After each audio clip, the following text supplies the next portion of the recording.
सो hello दोस्तों, welcome to channel biology bomb. चलो आज हम यार ये जो अपना टॉपिक है principles of inheritance and variation, उसमें हम मेंडल साहब के बारे में बात करने वाले कि उनकी लाइफ जर्नी कैसे रही, पी प्लांट तक वो कैसे पहुंचे। ओके, तो अपना एक जो इनिशियल सेशन हुआ है वहां पे हमने बेसिक टर्मिनोलॉजी कुछ समझी थी, होमोजाइगस, हेटेरोजाइगस, एलील फैक्टर, ये सब चीजें हमने समझी। चलो नेक्स्ट सेशन इसकी शुरुआत करते हैं, मेंडल्स वर्क्स। यहाँ से अपना एनसीईआरटी का चैप्टर शुरू होता है एक्चुअली। तो एनसीईआरटी ने कहा है कि क्या आपने कभी सोचा है, राइट? वो गाना नहीं क्या सोचा है, रॉक ऑन मूवी में बड़ा अच्छा गाना है। तो उसी टाइप के कुछ सवाल यहाँ पे पूछे गए हैं कि ऐसा क्यों होता है कि भाई कुत्ते को कुत्ता ही होता है, कुत्ते का बच्चा कुत्ता होता है, हाथी का बेटा हाथी होता है। ऐसा क्यों होता है? ऐसा क्यों होता है कि भाई ये जो आपके पेरेंट है, ओके, ये रहे, ये जो पेरेंट है, पेरेंट के जो बच्चे होते हैं, तो ये जो बच्चे होते हैं ये भी इनके जैसे ही दिखते हैं। ऐसा कैसे होता है यार, है ना? तो इसे कहते हैं इनहेरिटेंस। इनहेरिट मतलब एक जनरेशन से दूसरे जनरेशन में इंफॉर्मेशन लेके जाना। ये चीजें किस तरीके से हो रही है, ये चीजें इनहेरिट किस तरीके से हो रही है, ऐसा क्यों हो रहा है कि भाई इंसान का बेटा जो होता है, बच्चा जो होता है, इंसान के जैसे ही दिखता है। ऐसे कैसे हो गया यार? मतलब एक जनरेशन से नेक्स्ट जनरेशन में इंफॉर्मेशन कौन लेके गया? तो ये रहा प्रिंसिपल्स ऑफ इनहेरिटेंस है क्या। और अलग और एक बात है कि अगर मान लो ये भाई इनके ये पिता पुत्र, इनके पुत्र है, पुत्री है ना, बच्चे हैं, तो ये सारे जो बच्चे हैं यार, ये कोई एक दूसरे के जैसे भी निकता, मतलब इनमें वेरिएशन है। तो what is the reason for this variation? तो यहाँ पे बात की जा रही है principles of inheritance and variation की, कि इनहेरिट किस तरीके से होती है चीजें, इंफॉर्मेशन किस तरीके से एक जनरेशन से नेक्स्ट जनरेशन में पास ऑन होती है।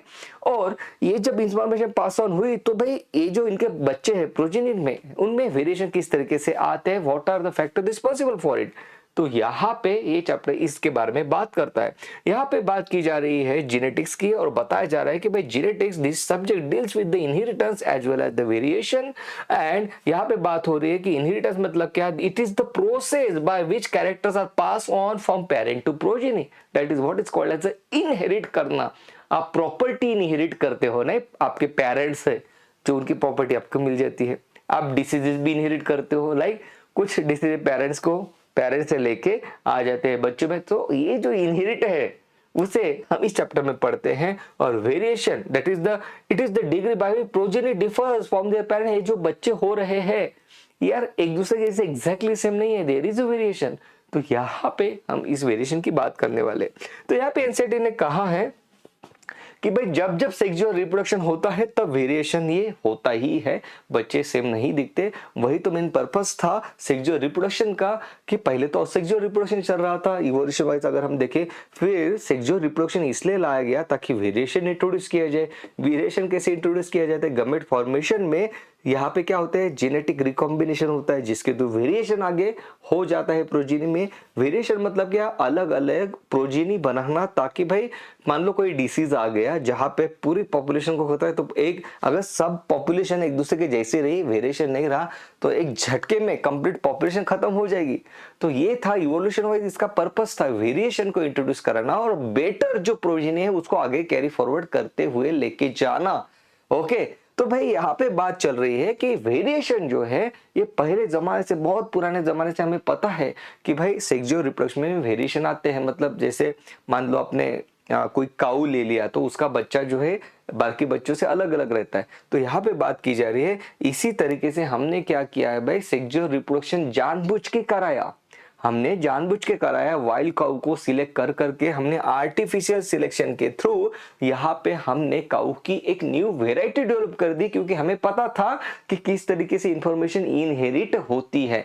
पुराने जमाने से हमें ये चीज पता है, लेकिन कैसे होती है ये नहीं पता है।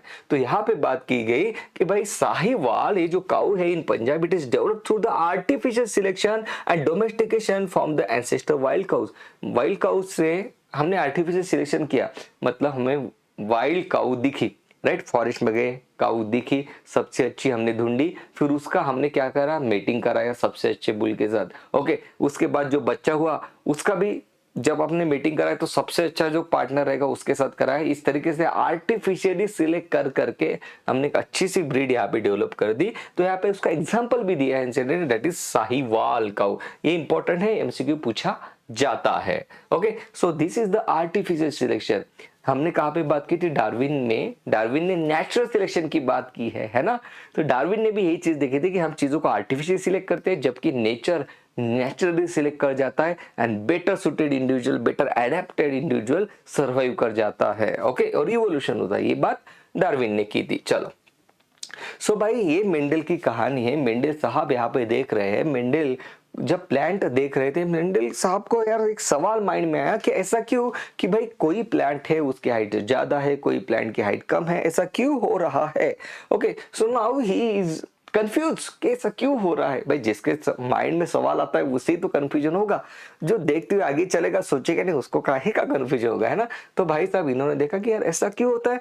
अच्छा, किसी प्लांट को पर्पल कलर के फ्लावर है, किसी प्लांट को व्हाइट कलर का, ऐसा क्यों हो रहा है यार। इन्होंने कहा एक काम करता हूं मैं क्या करता हूं यार कि ये जो टॉल प्लांट है और ये डॉर्फ प्लांट है, इन दोनों को मैं यहाँ पे क्या करा देता हूँ, इन दोनों को क्रॉस कर देता हूँ। It is called as hybridization experiment. Hybrid मतलब क्या, दो अलग अलग इंडिविजुअल को, मतलब एक टॉल है एक डॉर्फ है, राइट। एक व्हाइट कलर का फ्लावर वाला प्लांट लिया, एक पर्पल कलर के फ्लावर वाला प्लांट लिया, तो ऐसे आप यहाँ पे पॉलिनेशन करा रहे हो, इनमें आप रिप्रोडक्शन करा रहे हो। This is called as a hybridization experiment. Okay, तो देखो उन्होंने क्या किया, स्मॉल प्लांट से लिए कुछ पोलन और इसके ऊपर डाल दिए, देखते हो यार इनका बच्चा अब टॉल होगा कि डॉर्फ होगा।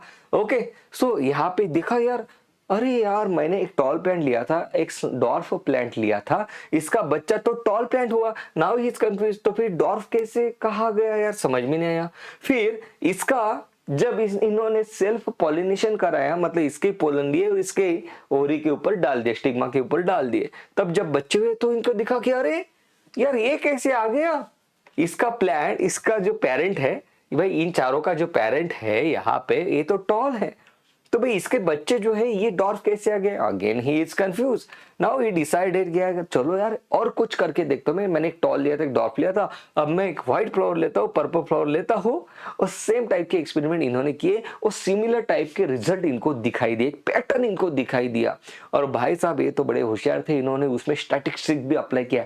ये एनसीईआरटी की बातें कर रहा हूँ, राइट। स्टैटिस्टिक्स का जो डेटा था, किस तरीके से कैलकुलेशन करने, मैथमेटिकल कैलकुलेशन इनको पता था, तो इन्होंने रिजल्ट पब्लिश किए। लेकिन लोगों को ये बात हजम नहीं हुई। लोगों की इनकी बात हजम क्या नहीं हुई, ये भी बड़ा इंटरेस्टिंग पॉइंट है जो एनसीईआरटी ने दिया भी है। शायद आपके हो सकता है आपके पढ़ते वक्त वो छूट भी गया होगा। तो एनसीईआरटी ने कहा भी है, देखो मेंडल के पहले तक लोग ये मानते थे कि भाई ब्लेंडिंग होता है। ब्लेंडिंग होता है मतलब क्या कि भाई आपके मदर की नाक और आपके फादर की नाक, इन दोनों की नाक मिला के जो एवरेज रिजल्ट आएगा वो आपकी नाक होगी। Okay, it is called as a blending, मतलब मिक्सिंग होना, है ना। आपके फादर की हाइट और आपके मदर की हाइट, दोनों की हाइट मिक्स कर दो, जो एवरेज हाइट आएगी दोनों को मिक्स करो, एवरेज निकालो, जो एवरेज आएगा वो रहेगा भाई उसके बच्चे के हाइट। ऐसा लोग मानते थे। जबकि मेंडल साहब के रिजल्ट तो बहुत ही अलग थे। उन्होंने कहा था ऐसा नहीं होता है, ऐसा बिल्कुल भी नहीं होता है। ये भी हो सकता है कि भाई आपको जो आपकी नाक मिल रही है आपके ग्रैंडफादर से मिली हो, राइट।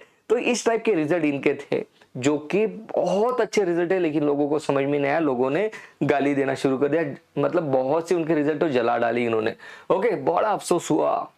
उसके कई सालों बाद, लगभग 50 सालों बाद, ये दो आदमी थे, इनको मेंडल के बारे में पता था। मेंडल ने जो पेपर्स पब्लिश किए थे, इन्होंने उसी पेपर को रीड करना शुरू कर दिया, उसके ऊपर रिसर्च करना शुरू कर दिया, और इनको ध्यान में आया भाई मेंडल ने जो बात की थी वो तो बहुत सही बात थी, बहुत बढ़िया बात थी।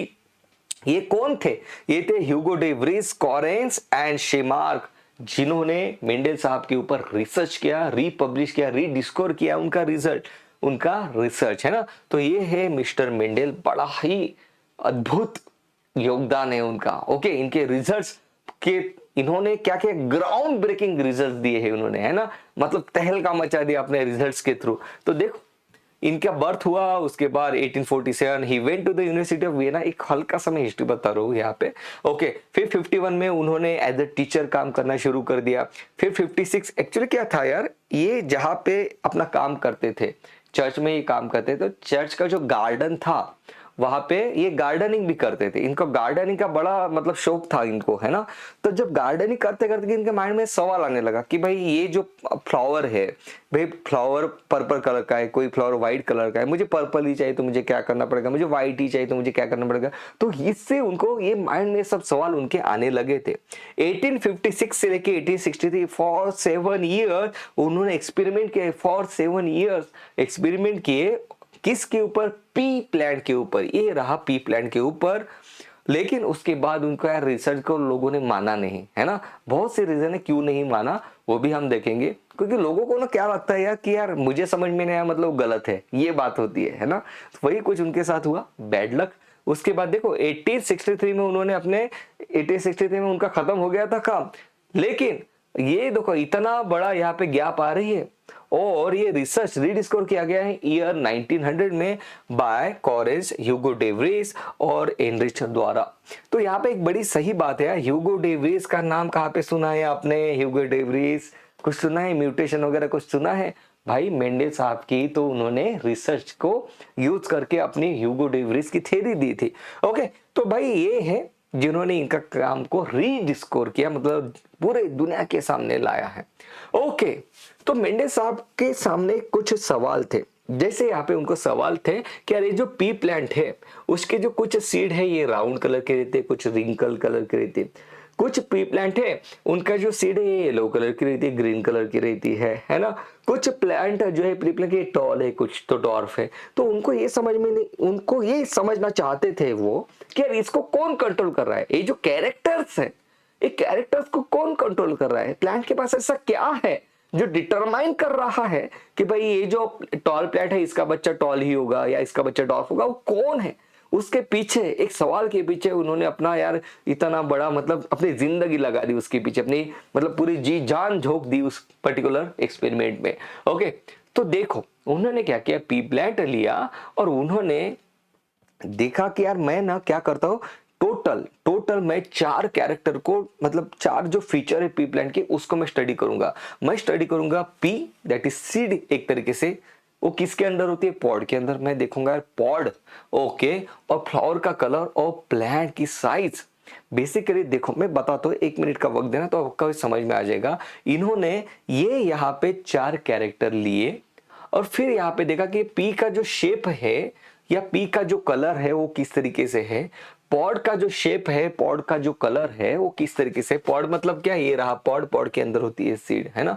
फ्लावर का जो शेप है, फ्लावर का शेप मतलब फ्लावर की जो पोजीशन है, फ्लावर का जो कलर हो किस तरीके से है, और प्लांट की size that is height, tall है कि डॉप है। उन्होंने ये डिसाइड किया कि मैं सबसे पहले अपने एक्सपेरिमेंट में देखूंगा कि भाई पी का जो शेप है, एक मैं राउंड कलर का प्लांट लूंगा, ऐसा प्लांट ले लूंगा मैं जिसकी सीड राउंड, जिसको राउंड कलर की सीड है जिसके पास, और एक ऐसा प्लांट लूंगा पी प्लांट जिसकी सीड रिंकल शेप की है ना। Shape wrinkle, shape round, colour yellow, colour green, pod shape inflated and constricted, मतलब मोटा मोटा है, कंस्ट्रिक्टेड। ओके, पॉड कलर भाई ग्रीन है या येलो है ना। फ्लावर कलर पर्पल है या व्हाइट है। पोजीशन क्या है? टर्मिनल है या एक्सियल है। प्लांट की हाइट टॉल है या डॉर्फ है। सो बेसिकली इन्होंने सबसे पहले डिसाइड किया कि ये जो प्लांट है, किसी के पास पी जो है ये राउंड शेप की है, किसी के पास पी रिंकल शेप की है, किसी का पॉड जो है इन्फ्लेटेड है, किसी पी प्लांट का जो पॉड है कंस्ट्रिक्टेड है। तो इन्होंने डिसाइड किया कि मैं सबसे पहले इतने कैरेक्टर जो मुझे यहाँ पे दिख रहे हैं, कितने हो गए? 1 2 3 4 5 6 7 कैरेक्टर को मैं यहाँ पे स्टडी करूंगा। कैरेक्टर तो कई है, फीचर तो कई है पी प्लांट के, लेकिन उन्होंने डिसाइड किया तो मैं तो यार ये 7 कैरेक्टर मैं अपने सामने रखूंगा और ये देखूंगा कि भाई अगर कोई पॉड कलर, कोई पी प्लांट है जिसके पॉड का कलर ग्रीन है और दूसरा प्लांट पी प्लांट है जिसके पॉड का कलर येलो है, मैं दोनों का अगर यहाँ पे फ्यूजन करा देता हूँ, मतलब रिप्रोडक्शन करा देता हूँ, तो इनके बच्चे कैसे होंगे मैं ये जानना चाहता हूँ। तो इन्होंने ऐसे 7 कैरेक्टर्स आइडेंटिफाई किया कि मैं 7 कैरेक्टर के ऊपर यहाँ पे अपना स्टडी बेस करूंगा।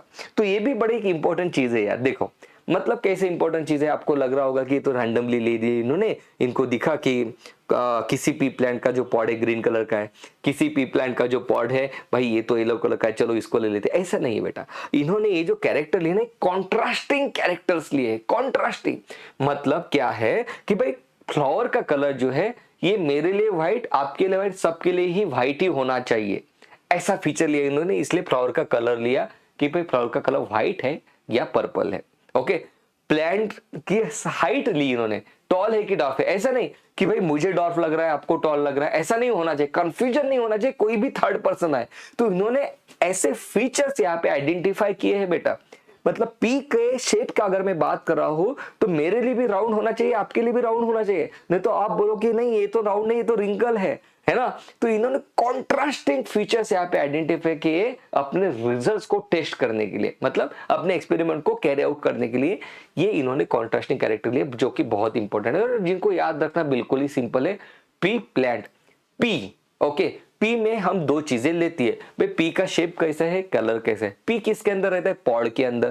भाई फिर देख लो पॉड का जो शेप कैसा है और कलर कैसा है ना। फिर आ जाओ फ्लावर के ऊपर, फ्लावर के बारे में सेम चीज, फ्लावर का कलर किस तरीके से है, उसकी पोजीशन कहाँ पे, टर्मिनल है कि भाई यहाँ पे मुझे वो एक्सियल दिख रही है, एक्सिस पे दिख रही है, terminal that is and, plant के एंड पे है, दैट इज टिप पे है, उसे हम एक्सियल कहते हैं, इसे और इसके टर्मिनल कहते हैं, that is the axial and terminal position. जहाँ पे आप देख रहे हो, ये देखो यहाँ पे एक्सियल दिख रहा है आपको, और टर्मिनल ये देखो टर्मिनल पे लगे हुए फ्लावर है, तो आपके लिए भी वो टर्मिनल है, मेरे लिए भी वो टर्मिनल है। ऐसे फीचर्स इन्होंने आइडेंटिफाई किए, बिल्कुल सिंपल है, याद रखना। क्लियर है, पी, पॉड, फ्लावर, प्लांट की हाइट। ओके, फिर देख लो पॉड का कलर, पॉड का शेप, पी का कलर, पी का शेप, फ्लावर का मतलब किस तरीके से कलर है और फ्लावर की पोजीशन क्या है, और प्लांट की हाइट तो पता ही आपको, टॉल है या डॉर्फ है, हो गए।